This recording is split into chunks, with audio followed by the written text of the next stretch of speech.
Hello and welcome to another video at the Joust Studio. I'm Gomez Miniatures, and today we're going to look at how to paint one of the new models from the Victrix Guard using the Tabletop Plus formula. On screen, you can see the paints I've used.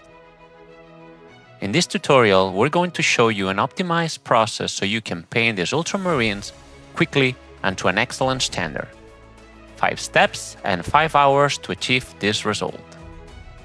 The first step is all the work with the airbrush. Perfect for painting squads quickly, efficiently, and with spectacular results. But if you don't have an airbrush, you can easily do it with a brush. And in this video, I'll show you how. First, we apply the base coat of the armor with Macrack Blue. As always, we apply 2 or 3 thin coats. I haven't glued the entire miniature together. Instead, I'm working on it in parts. I've kept the body together with the arms, head, cape, and backpack separate.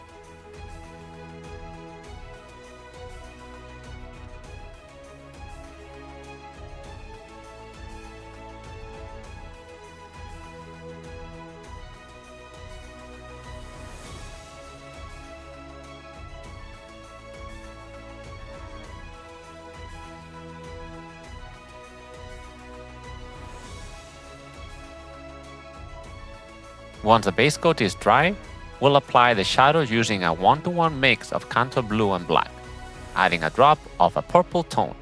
In this case, I use Vallejo's Exit Lichen. I start applying the shadows on the armor panels. I treat the armor panels as if they were cylinders, keeping the central area lit and the sides in shadow.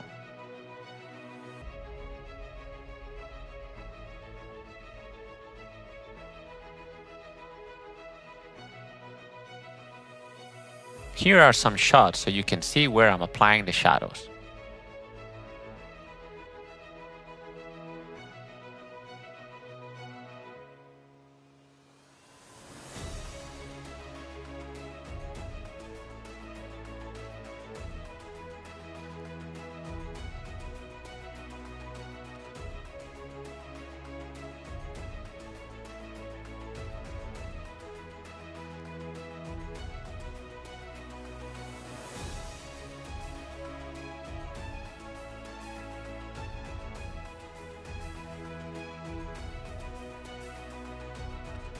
This is the final result once the shadows have been applied.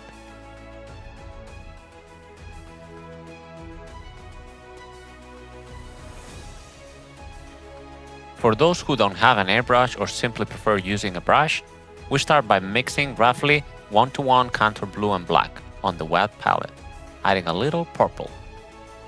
I work with a glaze consistency as you can see, well thin, then I load the brush and unload it until the paint is very thin. I start the stroke in the middle of the area I want to shade and end it in the part that will be darker. I'll need 4 or 5 passes, and with each glaze I apply, I reduce the application zone a bit to create that color gradient that gives us the volume we're looking for. If at any point you overdo it, you can always recover or soften the transition with Macrack Blue.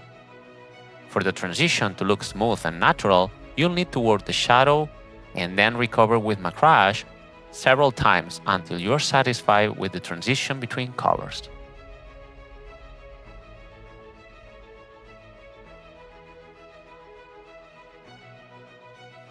Now we move on to highlights, and we'll use Teclis Blue.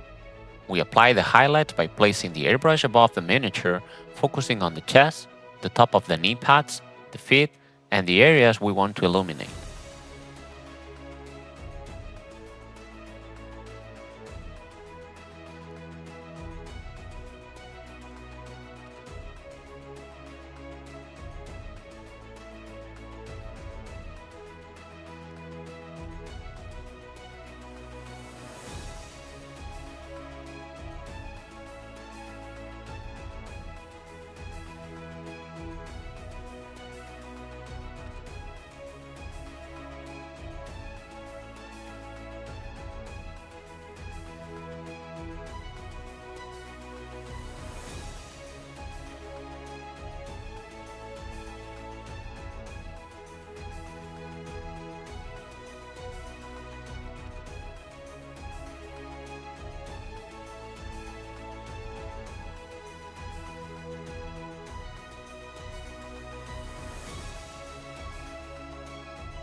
This is the final result once the highlights are applied with the airbrush.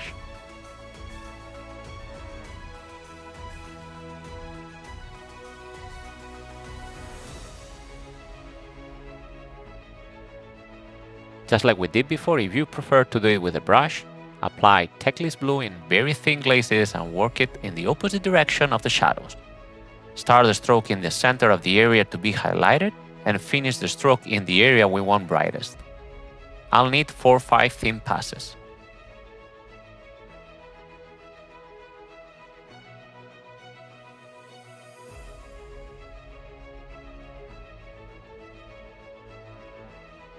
Remember that the center area should still show some of the base color, so we get a color gradient from shadows to highlights, passing through all the colors we use, creating the sense of volume we're after.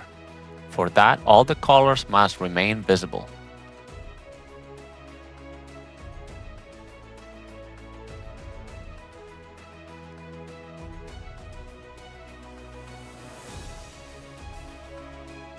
Here is the final result of the brush highlights. With the brush, we'll add one more highlight point using Lothar Blue.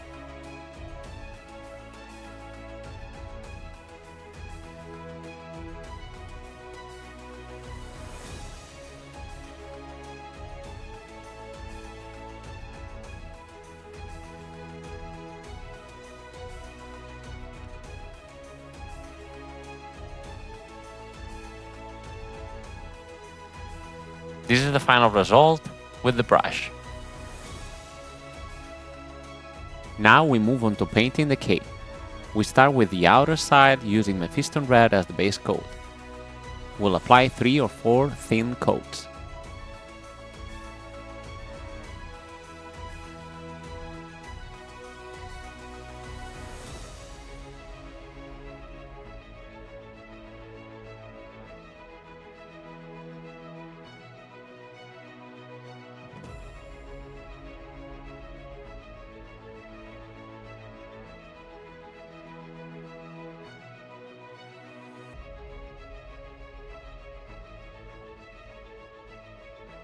The same way as with the armor, we now move to the shadows. A 1-to-1 mix of Gal Borbak red and black. We focus on the inner areas of the cape's folds. 2 or 3 thin layers, reducing the application area each pass to create a gradient.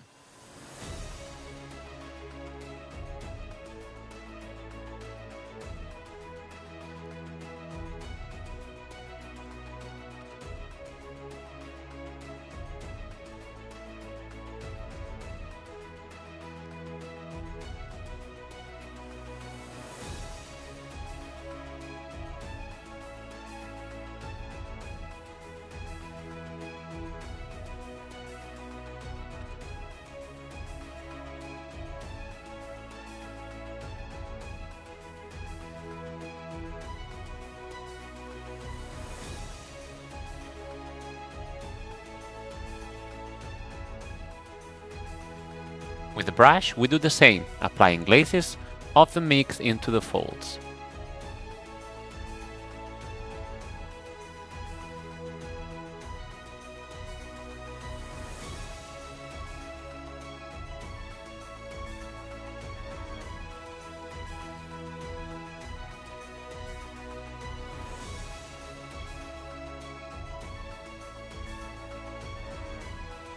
We use Mephiston Red to fix any areas where the shadows weren't too far.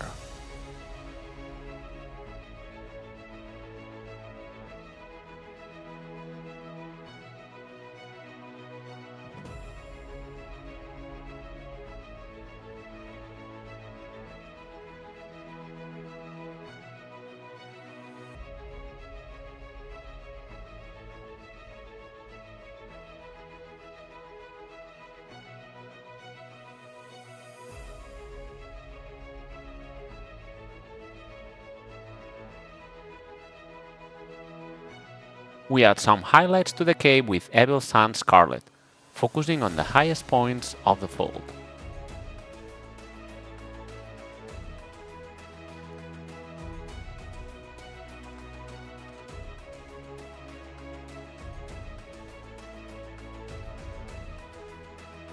For the inside of the cape, we use warm gray as the base coat, 3/4 thin layers.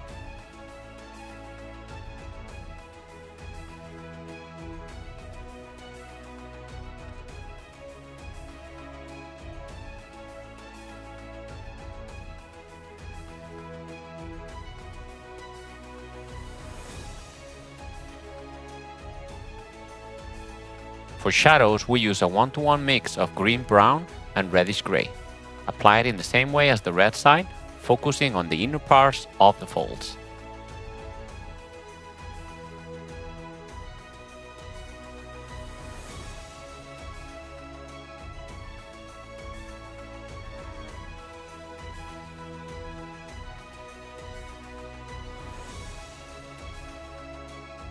For highlights, we use a 1-to-1 mix of ivory and warm gray, focusing on the most exposed areas of the folds.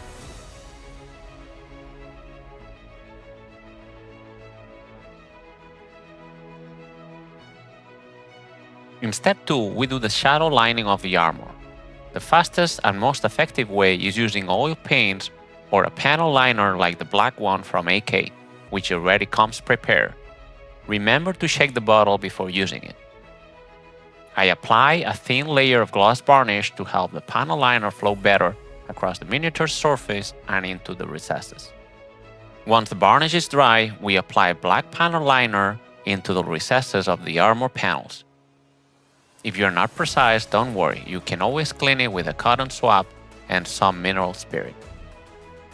This step helps us enhance the panel separation and visually define each element.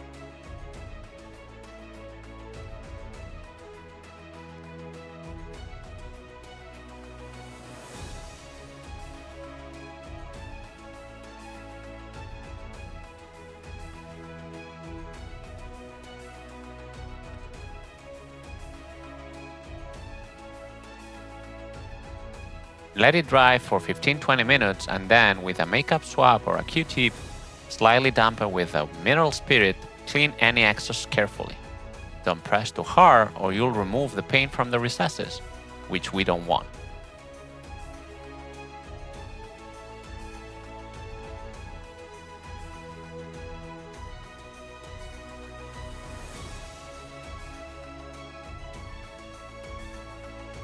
Once you're happy with the result, apply a thin coat of satin varnish.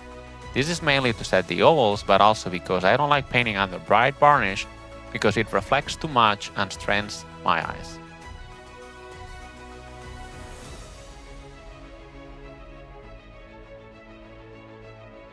Before starting with the details, you know I like to paint them black first. Many people ask me why, and if it's a necessary step since you can paint the details directly in its color. And yes, you can try, but remember, for the details to read correctly, they must have proper shadow lining. Painting them black first achieves that and keeps things cleaner, helping me paint more calmly and focused than if everything were blue.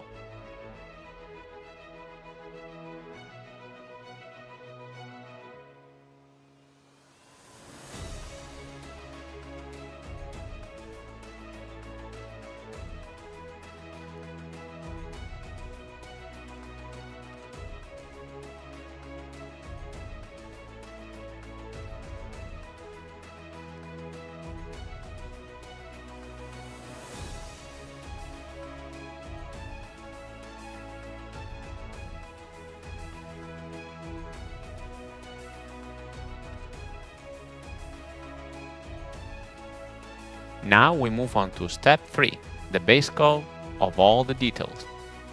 We start with the 1-to-1 mix of burnt red and black for the letter on the front part of the meridian, 2 or 3 thin layers.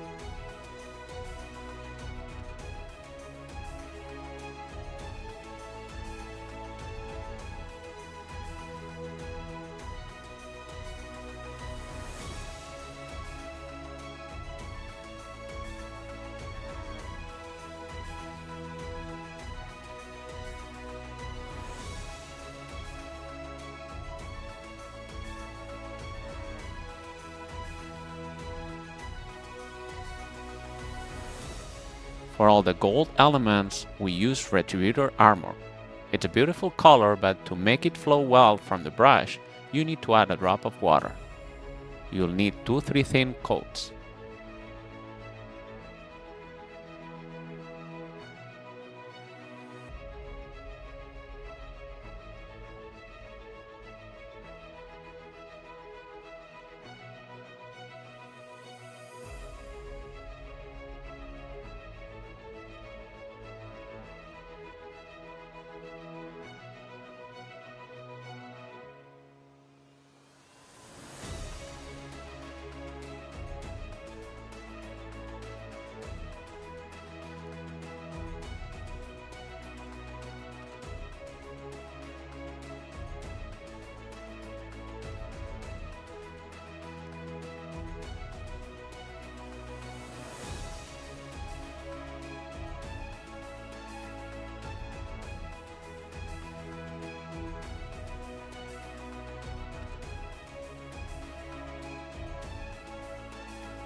Now we apply a 1-to-1 mix of Vallejo silver and black. This will be the base coat for all the metallic elements.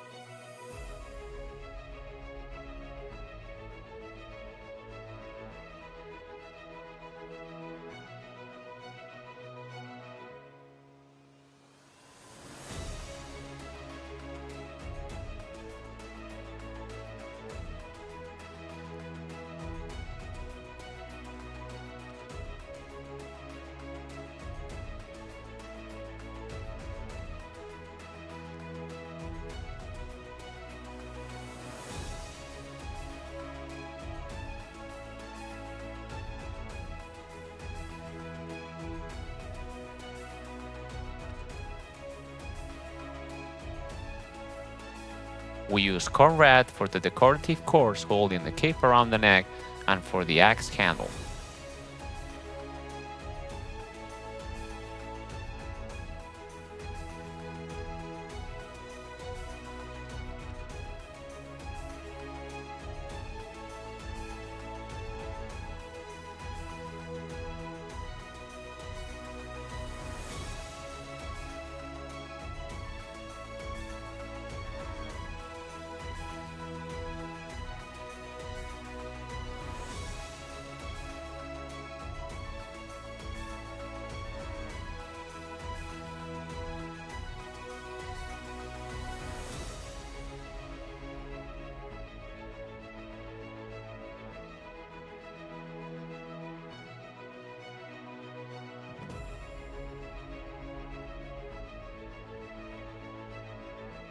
For the eyes, we apply Mephiston red. Carefully with a brush with a good tip, we mark the eyes in red.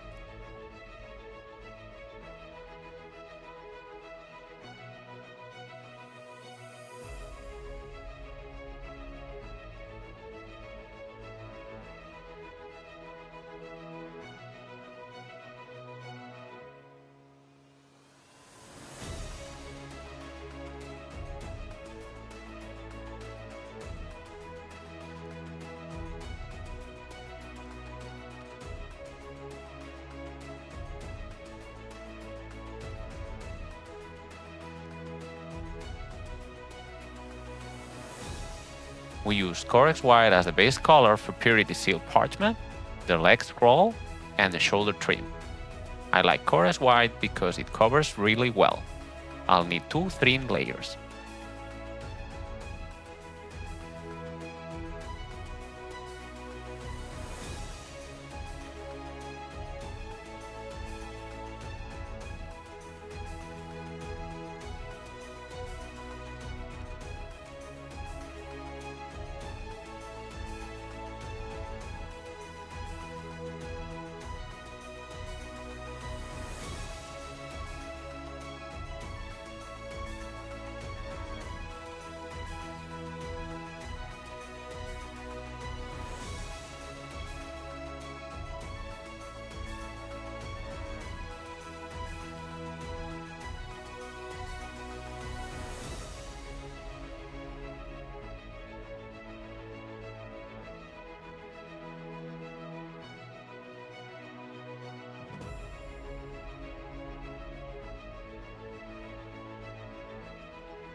Now we move to step 4, where we apply washes to each detail for shading.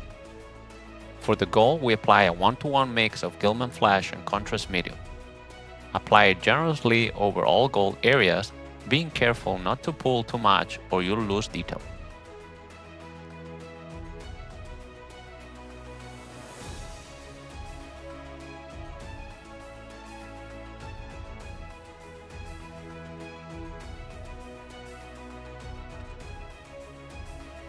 Then we apply a second wash with diluted Paris layer flash to deepen the shadows and add contrast.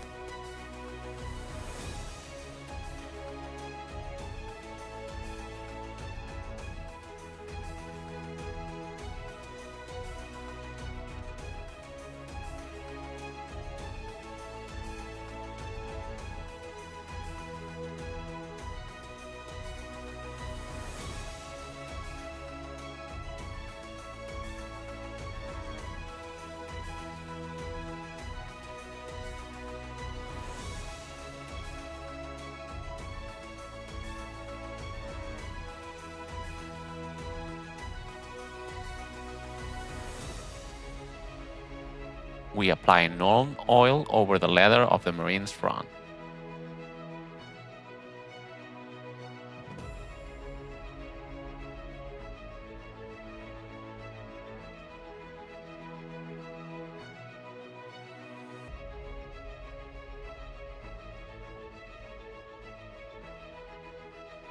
We also apply it over the metal parts like the axe, bolter,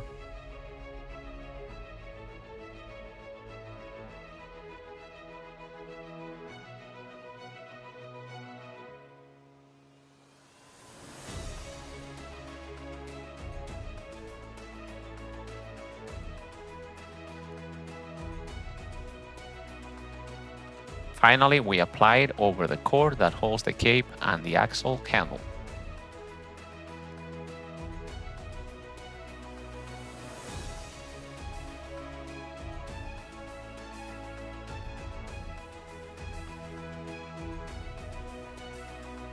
For the parchment, we apply skeleton horde.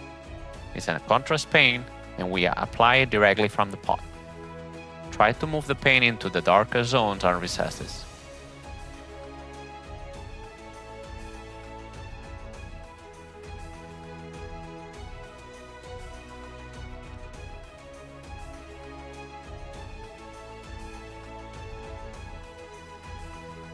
For the white shoulder trim, we apply a wash with Apothecary Grey, also directly from the pot.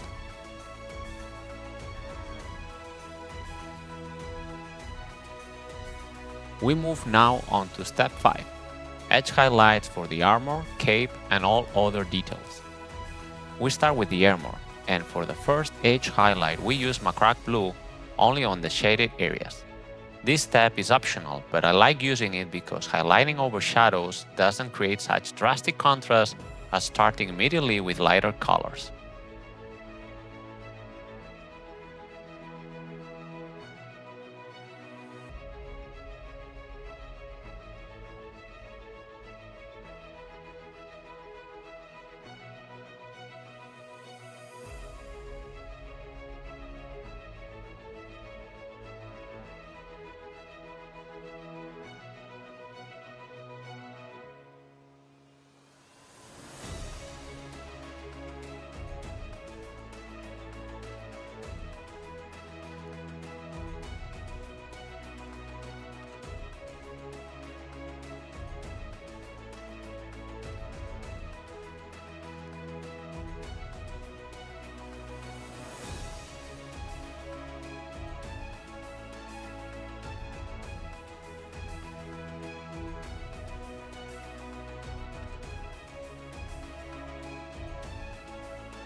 For the second edge highlight, we use Teclis Blue. Slightly thin, we go over all the armor edges, making thinner strokes than before, and also applying it in the light areas.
The final edge highlight for the armor is with Lothern Blue. Applied it on the most exposed areas, as thin as possible and leaving something of the previous step visible.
We finish the armor by adding tiny dots of blue horror on some corners, simulating light reflection.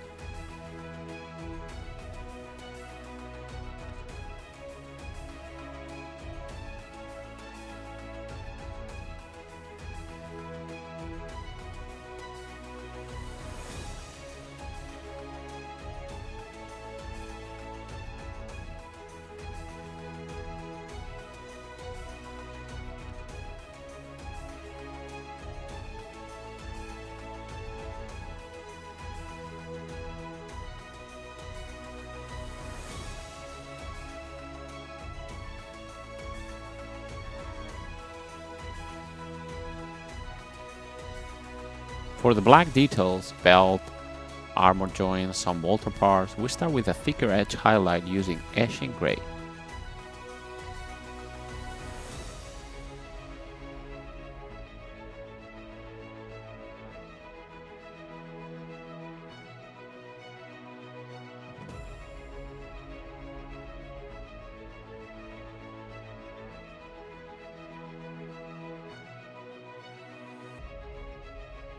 Follow with downstone gray, thinner and shorter.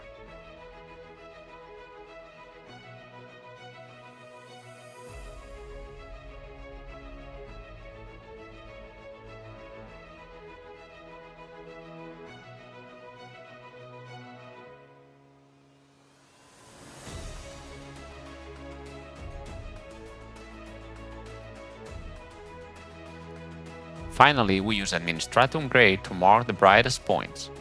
This step is optional, it adds luminosity, but is not strictly necessary.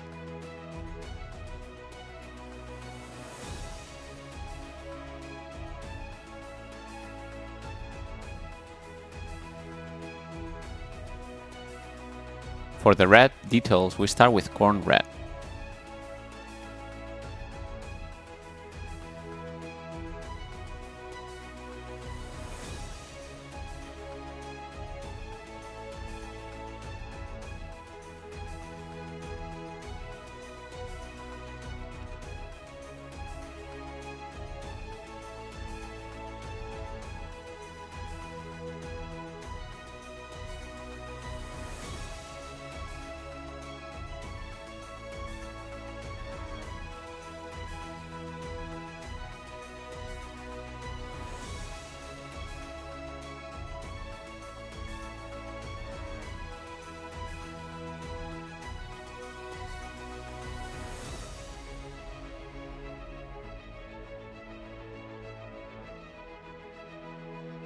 Follow with Mephiston red, we mark the upper parts of the folds with fairly thick lines and thin paint.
The second edge highlight is going to be with Evil Sand Scarlet.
We continue with Wild Rider Red, thinner and shorter lines than the previous step.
We mark the bottom part of the eyes with a very thin line of this color.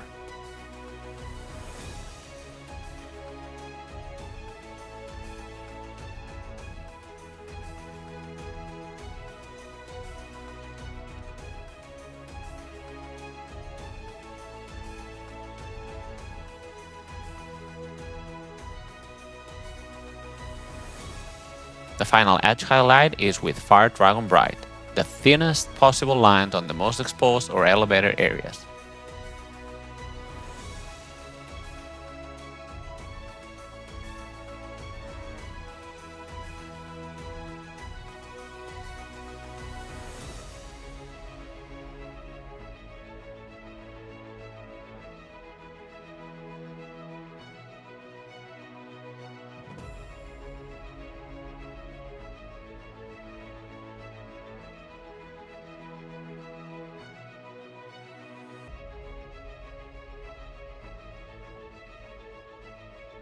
We also add a tiny short stroke under the lenses of the eyes.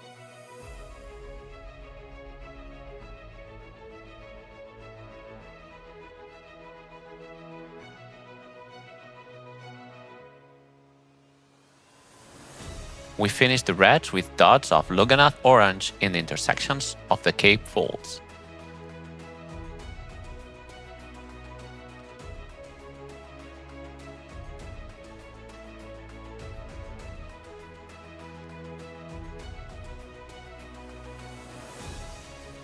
For the shoulder pads, we do a quick and simple edge highlight with pure white.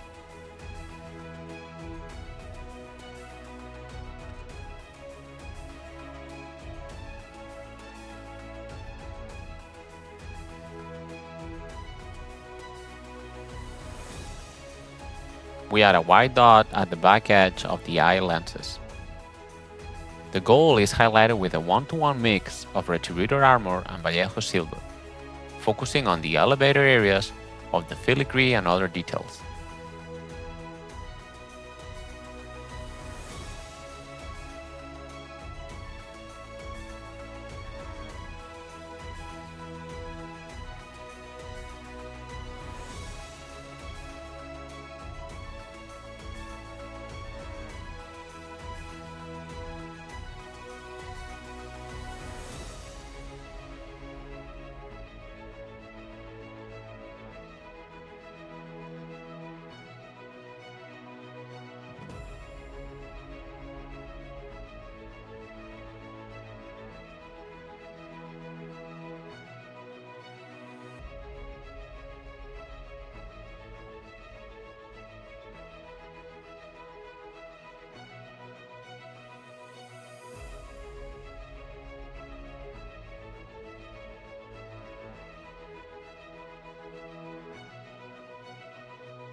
The final step to make this miniature Tabletop Plus is adding a special touch to the axe. For this, we apply glazes of black and a bit of silver on the wide area and the blade, darkening them in opposite directions. We'll need 6-7 glazes. You can soften the transitions by returning with the base mix of silver and black.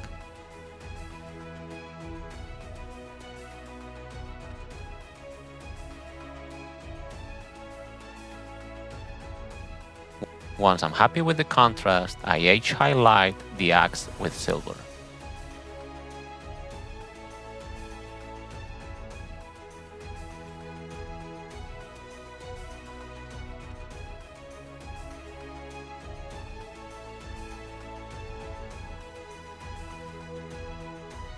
I paint the energy node with white, and then I apply Frost Heart, which is a contrast paint.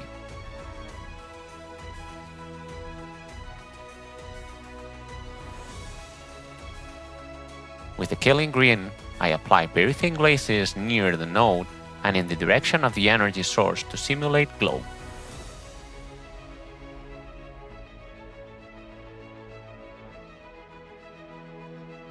To finish, I add a small highlight to the node with white. And this is the final result for the axe and the whole miniature. We hope you enjoyed the Tabletop Plus formula because more is on the way. Thanks for watching. and see you in the next video.